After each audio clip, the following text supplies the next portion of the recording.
Sarabia, periodista del diario Ley y Radio Mitre, especialista en la temática de violencia.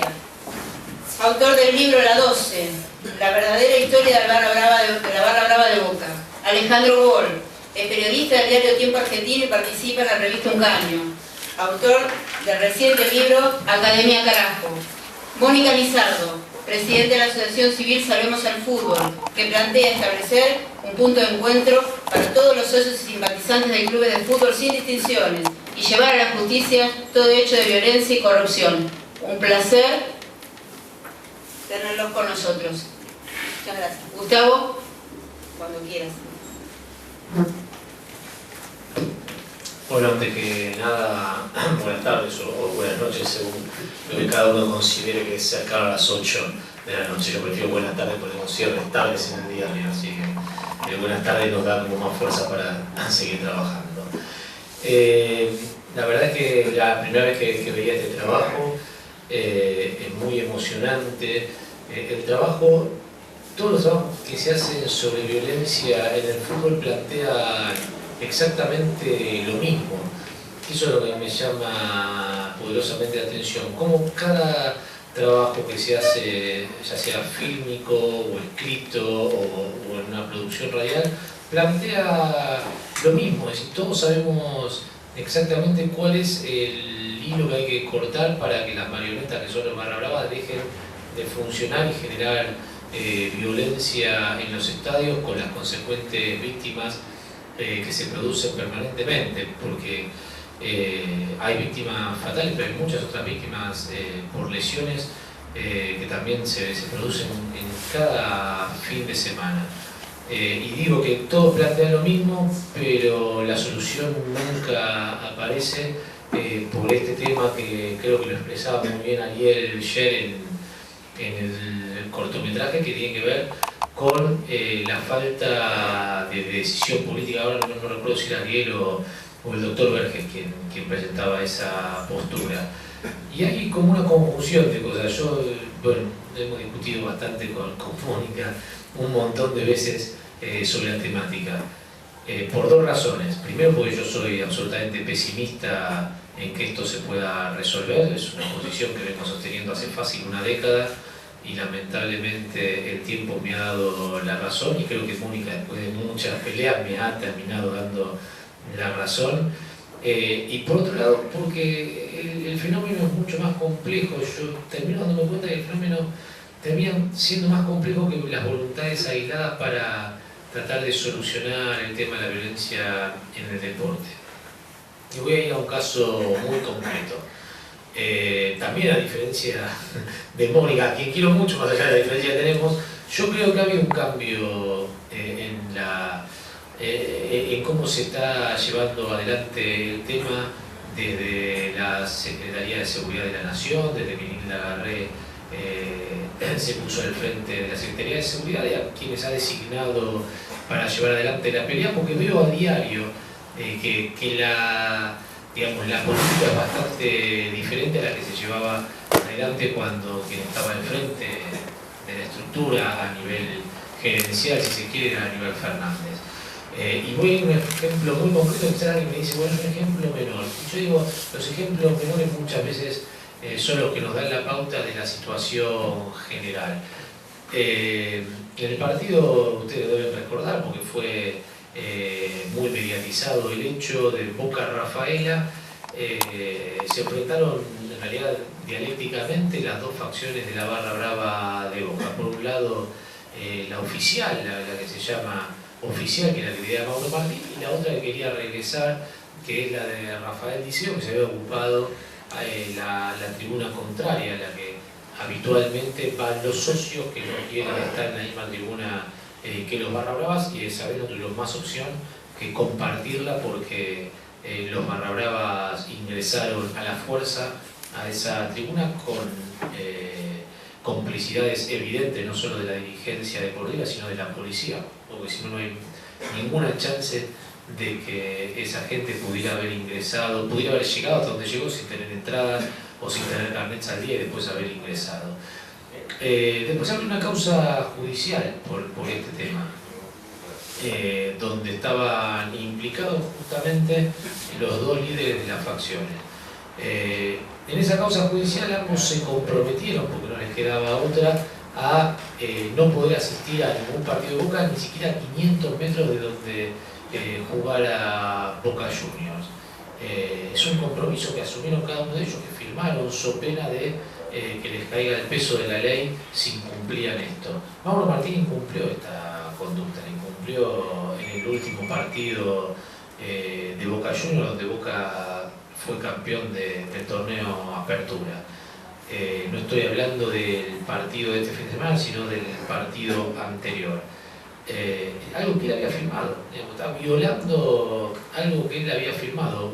Cuando todos estamos esperando que se haga efectiva la prisión preventiva, el fiscal que lleva la causa me explicaba a mí que no iba a pedir esa prisión preventiva porque estaba convencido de que la jueza no se la iba a dar, y me daban una explicación que a mí no me parece plausible, que tenía que ver con que, por ejemplo, si se había comprobado que Luis Delía le había pegado a alguien en la Plaza de Mayo, ahora no me acuerdo si era en alguna de las movilizaciones por la 125, no recuerdo exactamente de fecha, y solo había recibido 4 días de prisión en suspenso, cómo él iba a conseguir que esta persona quedara preso desde diciembre hasta febrero, que es cuando se iba a llevar adelante el juicio, cuando iba a ser elevada la causa a juicio.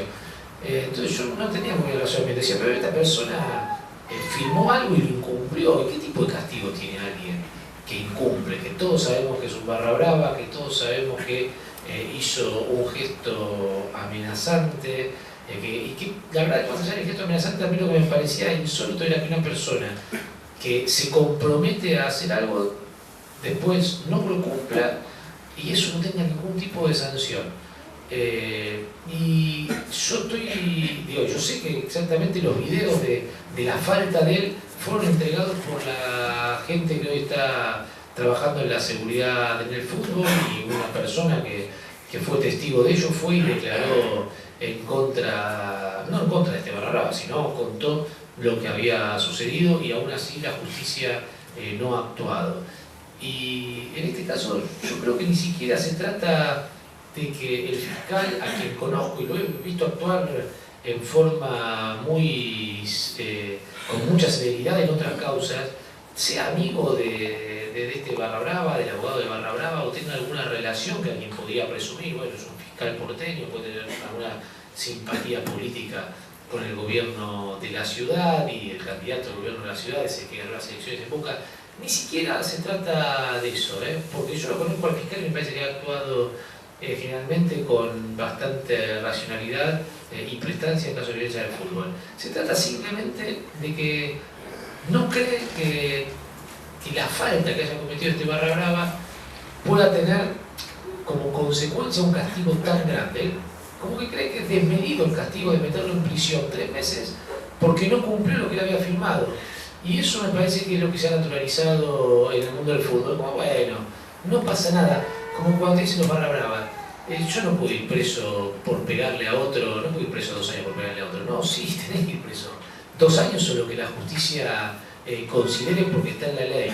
Entonces me parece que hay un fenómeno que va mucho más allá, que tiene que ver con lo que se ha naturalizado la violencia en los estadios de fútbol, alrededor del negocio del fútbol, y cómo la gente que tiene que hacer cumplir las leyes, o desde la misma policía o desde el mismo Estado, ya no solo estoy hablando de un grado de corrupción que existe y es absolutamente notorio, y lo que se muestra, por ejemplo, en parte en el cortometraje que acabamos de ver, sino cómo se ha naturalizado esto de, bueno, vamos a convivir con esto, porque la violencia es parte de este espectáculo deportivo, y no nos queda otra que tratarla como un ingrediente más del fútbol, y bueno, no pasa nada. Si uno hace un gesto de amenaza tampoco es tan grave, no mató a nadie.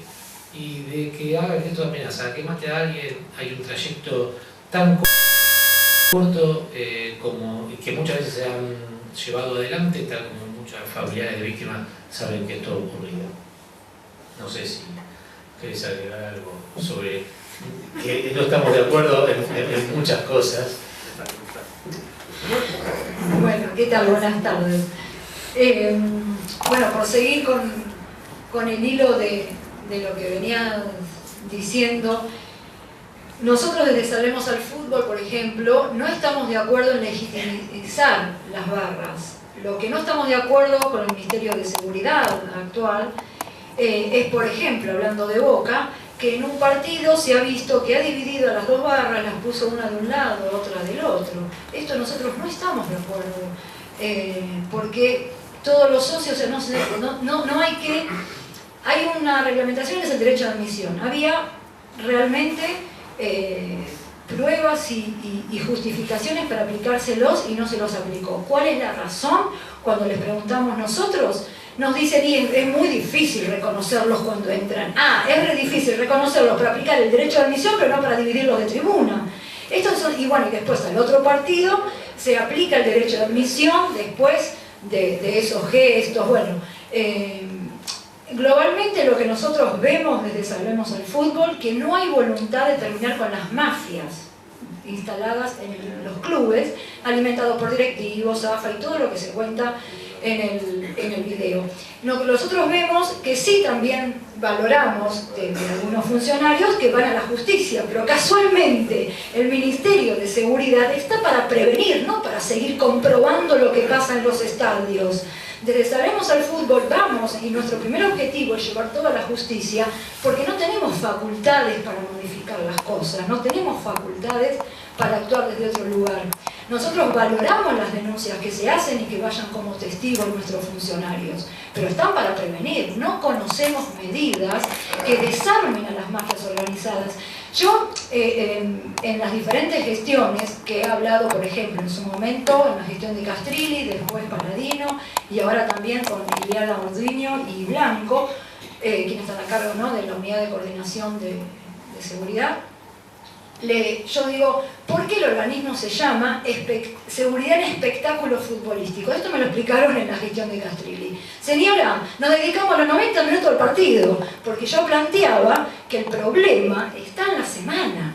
Entonces, si no podemos desarmar todo lo que pasa en la semana, es imposible resolver las cosas llevando cada vez más policías o tratando de ver dónde los ponemos a los muchachos en una cancha.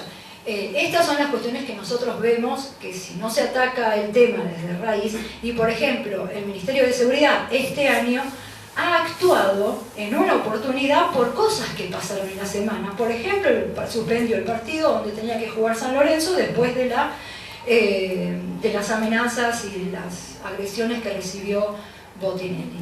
Entonces, están reconociendo que hay un problema en la semana, si no, no van a suspender un partido. ¿Qué hacen para eso? Eso es lo que nosotros nos seguimos preguntando, y lamentablemente en estos 5 años de vida de Salvemos al Fútbol, que si bien, como decía yo, Gustavo Barbero, lo conozco desde hace muchos años, desde que estaba en prensa en Atlanta, y hay algo que en los clubes de fútbol no se toma conciencia, que hay muertos por el fútbol. Aunque parezca mentira, no se toma conciencia. Yo también era una más de esas. Yo estaba preocupada porque vino un barra con un martillo y rompió la computadora de Atlanta. O sea, se toma recién conciencia cuando uno se empieza a involucrar en la cuestión. Esta es otra de las graves cosas que sucede. Es responsabilidad del Estado.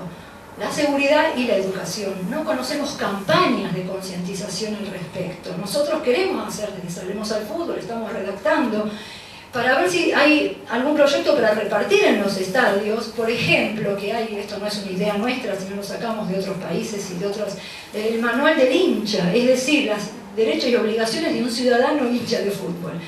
Pedí los 10 ítems que están prohibidos en una cancha. Todavía no los conseguí anotar porque, si bien están reglamentados, por ejemplo, las banderas, pregunto, en el Ministerio de Seguridad, ¿de qué medida?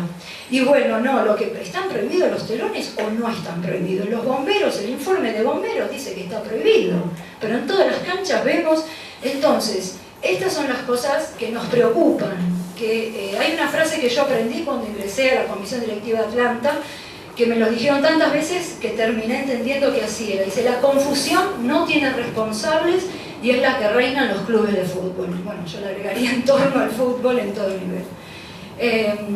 Quiero agradecer a Graciela Muniz por el trabajo comprometido que hace desde su función, es realmente no solo valorable, sino que nos da fuerza a todos los que estamos y que muchas veces tenemos que seguir replanteando, ¿no? Junto a familiares de víctimas, a quienes por supuesto que me gustaría hacer muchísimo más, pero hay veces que no se sabe desde dónde seguir la causa, ¿no? O sea, yo no estoy preparada ni para presidir una asociación, ni para las cosas que hacemos, y ellos son los que justifican el que Salvemos al Fútbol siga adelante.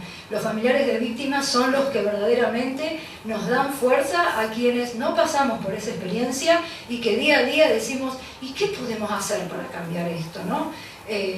Bueno, creo que por ese lado nosotros valoramos muchísimo, y también hemos compartido con Graciela Muniz relegamientos en los estadios, donde me parece de que es una de las causas que nos unió en un primer momento, compartiéndolas, y que bueno, hoy en día valoro enormemente, he acompañado mucho a ella y a Liliana, a Córdoba, a todos lados, y son cosas que nos dan fuerza, porque realmente después de 5 años, bueno, Salvemos al Fútbol empezó con un proyecto de escribir un libro, ¿no? Donde son no solo los integrantes de Salvemos al Fútbol, aprovecho a contarlo como novedad, sino también los colaboradores y gente allegada a la asociación, un poco de plasmar estos 5 años de experiencia, y que tiene que ver con replantear nuestra situación, porque veo este video y digo, hace 5 años estábamos igual, pero mi experiencia no era igual.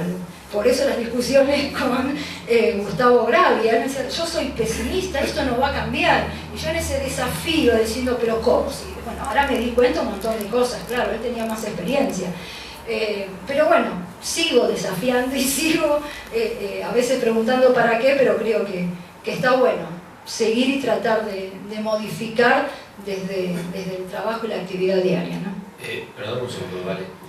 Yo creo, ¿por qué yo era tan pesimista? Cuando hablaba con Mónica hace 10 años, y lo sigo siendo, obviamente, para mí cada vez va a haber más violencia en el fútbol.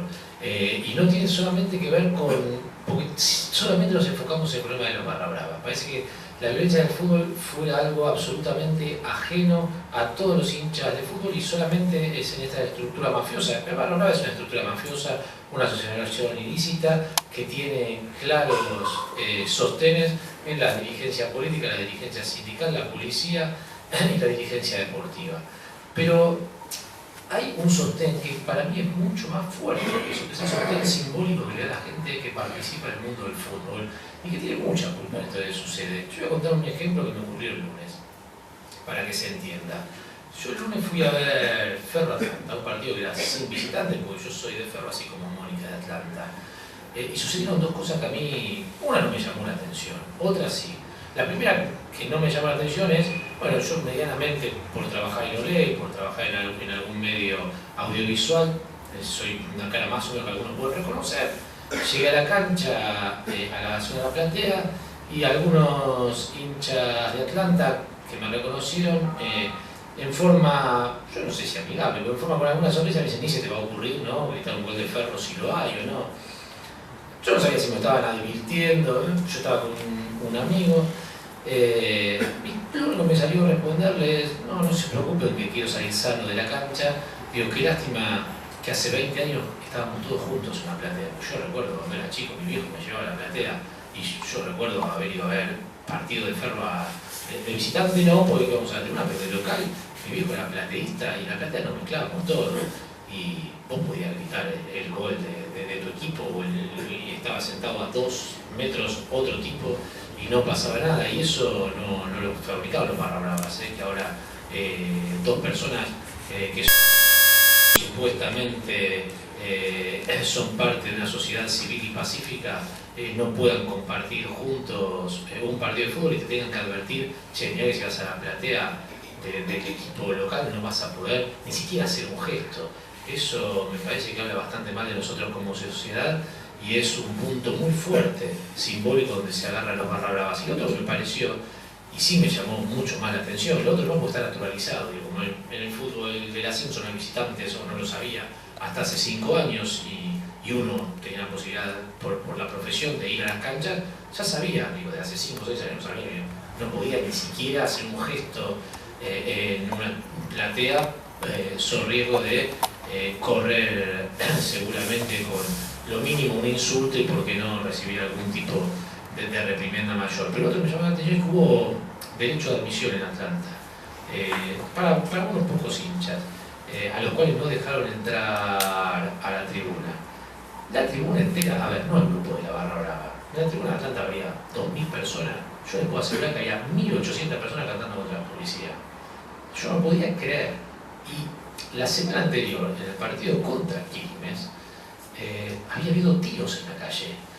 De esos mismos Barra Brava que después tenían derecho a admisión, había habido tiros en la calle, y la gente de Atlanta indignada, diciendo cómo puede ser que esto es violento, casi esto podría haber sido una masacre, podrían haber matado a un chico, a cualquier persona, porque se tirotearon ahí nomás de la cancha. Si bien fueron tan solo 2 tiros al aire, como si eso fuera absolutamente normal. Después, el 80% del estadio cantaba en contra de la policía porque había prohibido a los 2 que supuestamente habían sido identificados como los que habían originado el incidente, el ingreso al estadio.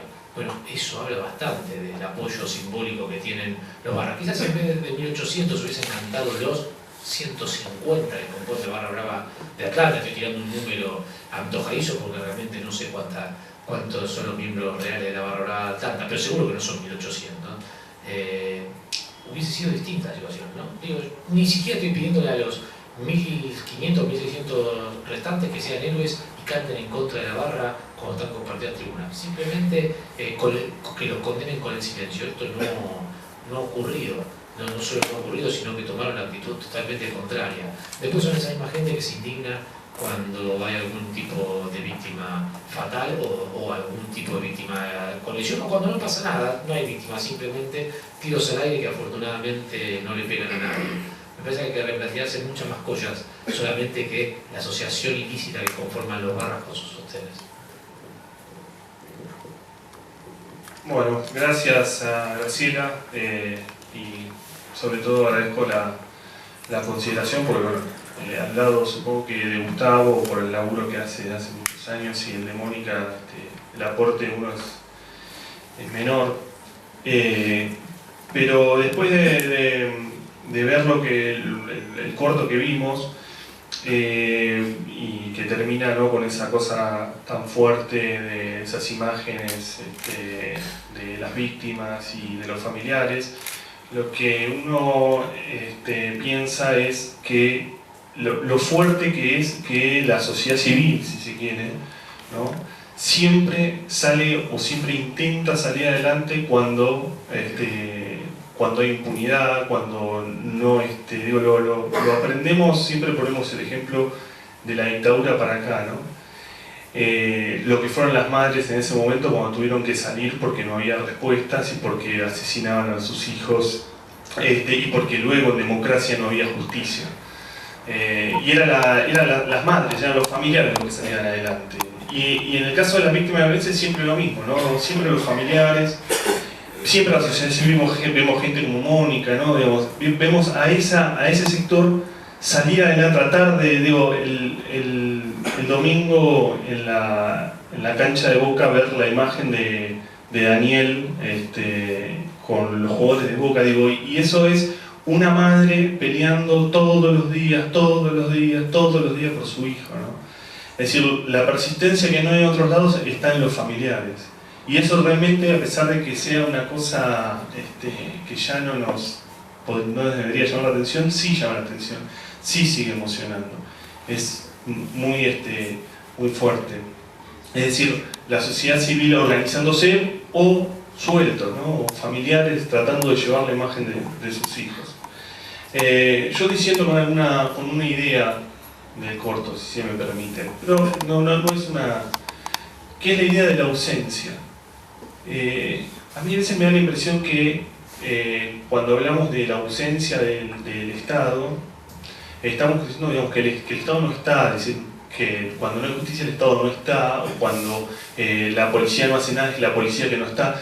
Y en esto, insisto, perdón en esto, pero yo creo que no es una ausencia, es una presencia, el Estado siempre está. pero el Estado está jugando para otro lado. Es decir, la policía es tomando, la policía, digo, cuando en el libro de la 12 Gustavo relata la historia de la comisaría de La Boca, y claramente esa comisaría jugando en complicidad con la barra. Cuando Lili hablaba de los jueces que limpian pruebas, ¿no? Es decir, son jueces, hay una presencia muy firme de un juez limpiando pruebas, es decir, ahí hay una presencia. Digo, puedo entender la idea de lo que nosotros podemos llamar ausencia, entiendo la idea del reclamo, de la voluntad política, pero creo que lo que habría que entender es si esos sectores en realidad no es que no tienen voluntad política de solucionar el tema de la violencia, sino que en realidad lo que tienen es la voluntad de aprovecharse de esa violencia para utilizarla para sus intereses. Digo, quería poner esto, pero digo, porque me parece que para mí el corto me pareció la verdad que como una ayuda, digo, para reflexionar, y al margen de que es cierto y que hace muchos años se discute sobre lo mismo, siempre nuevos disparadores ayudan, y además porque creo que cuando recién veía las imágenes de Matías y de Marcelo Cejas y de Daniel, es ahí donde uno toma la idea de que cuando habla de violencia, cuando habla de estadísticas y cuando está hablando de personas de carne y hueso que no están asesinados, que no están, porque son historias de verdad, ¿no? No son números, ¿no? Bueno, a veces sucede con los accidentes de tránsito, ¿no? Cuando se enumera la cantidad de accidentes de tránsito y después uno empieza a pensar que bueno, esas son personas, son historias detrás de eso. Y creo que esto sirvió o sirve también para tomar conciencia y para sentir que todo esto es un problema de carne y hueso.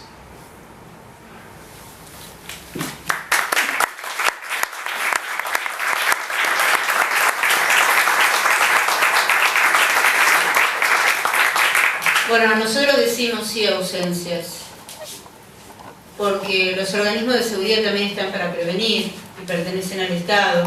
Como vos decís, quizás están en otro lugar, no los vemos, pero no están presentes para prevenir.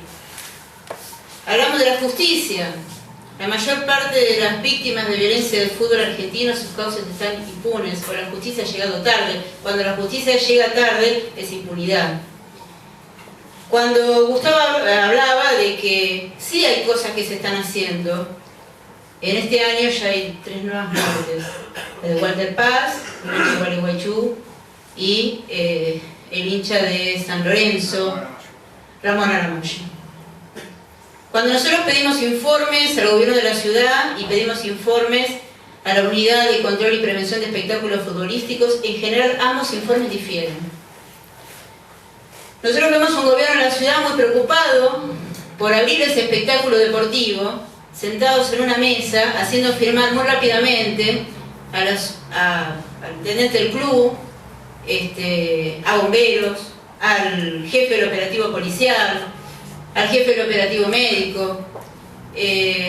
Mientras tanto, se ve entrar a la gente con banderas, ¿de qué tamaño? No sé, pero con palos. Sí, con elementos para poder arrojar como piedras. Mientras tanto se firma el acta en una oficina muy chica con aire acondicionado donde los, digamos, funcionarios del gobierno de la ciudad se apuran por firmar. Y así murió Walter Paz, el hincha de River en cancha de Vélez, sin asistencia médica. Hasta hay una llamada, digamos, de un miembro de la Policía Federal pidiendo al SAM. Ramón Aramayo y bueno, y tantos otros, ¿no? Nosotros vemos hoy algunas de estas 5 fotos que están colgadas, pero más de 250 víctimas en el fútbol. Y me parece que desde aquel momento hasta ahora se ha transformado en una cultura la violencia. Hay una violencia organizada. Es cierto que hay una violencia social, es cierto que hay un comportamiento violento. Ahí cuando Goicoechea decía, bueno, como nosotros somos nos comportamos en la cancha, pero sí hay una violencia organizada, hay una violencia sostenida por dirigentes políticos y deportivos que así lo admiten. Y mientras no saquemos esa parte, dirigentes deportivos, dirigentes políticos, dirigentes sindicales, que sostienen a estos mafiosos, nada va a cambiar en el fútbol. Yo también soy tan pesimista como Gustavo en ese sentido. Y Por otro lado, nosotros siempre hemos tomado la decisión de ir a las canchas de fútbol como espectadores. Y ahí es donde vemos que nosotros somos cachados por todos lados, mientras los violentos o los barra bravas o los amigos de saltan los molinetes. O cuando no nos dejan entrar con alguna pequeña cosa, o cuando sí ingresamos con una cámara de foto y nos dimos cuenta que a nosotros no nos hicieron absolutamente nada. Y después vemos cómo se arrojan piedras en un estadio o tantas otras cosas. Y el último caso, cuando fue la Copa América en nuestro país, nosotros con Mónica y con Liliana, en memoria de Daniel García, quisimos pasar la bandera en homenaje a Daniel García. La AFA nos contestó que de ninguna manera podíamos pasar la bandera de Daniel García porque la seguridad estaba a cargo de otras personas y bueno, y no sé cuántas cosas nos dijeron, nos respondieron por escrito. Nosotros estuvimos igual afuera del Estadio Único de La Plata. Estuvimos difundiendo la memoria de Daniel García. Pero cuando empezó el partido, sí vimos un telón enorme que decía de Narváez, Mónica López. Por supuesto, con Salvemos el Fútbol, Liliana y yo presentamos una denuncia penal que quedó radicada en el Juzgado de La Plata, señor Humberto Blanco, a lo cual no nos da lugar porque no hay falta de pruebas. ¿Qué pruebas más? Si el telón lo vio todo el mundo. Y me van a decir que ahí no está asociado el poder político en una cancha de fútbol, que no hay complicidad, que no hay asociación ilícita. Bueno, yo creo que sí, que alguien les habrá pagado a esas personas para que desplieguen ese telón. No estoy hablando de las banderas porque digan vamos a Argentina o la bandera argentina. Por lo tanto, también soy pesimista con respecto a la justicia, ¿no? Ahí cuando Vergés hablaba que era lo más fácil de comprobar en los barra la asociación ilícita. Y entonces, ¿por qué estamos en esta situación? ¿Por qué puede ingresar Liceo? ¿Por qué se reúne la mesa chica de Boca Juniors y decide reafiliar a Liceo? Digo, me parece que el compromiso, por eso siempre digo, por ahí no debemos apuntar a los barra bravas, sino a aquellos que lo sostienen, a los dirigentes políticos que lo sostienen, a los dirigentes deportivos que lo sostienen. Mientras existe ese sostén, el fútbol no va a cambiar. No va a ser ese fútbol que yo relataba que veía cuando era chica. Yo, cuando era joven, cuando era chica, iba a la cancha de fútbol con mi papá, también iba a la cancha de fútbol con mis compañeros de River. Veía a Chuenga vendiendo los caramelos duros y se los robábamos. Y era una fiesta. Yo podía entrar con alguna persona mayor, papá de algún chico del equipo de River, pero nada me pasaba, ni nadie estaba preocupado por lo que me iba a pasar en la cancha de fútbol. Por eso quisiera volver a ese estado y ojalá que entre todos, les agradezco mucho a Gustavo, a Mónica y a Alejandro por su aporte, sobre todo le agradezco a los familiares de víctimas y a aquellos que me permitieron entrevistarlo, que entre todos juntos tomemos conciencia como sociedad.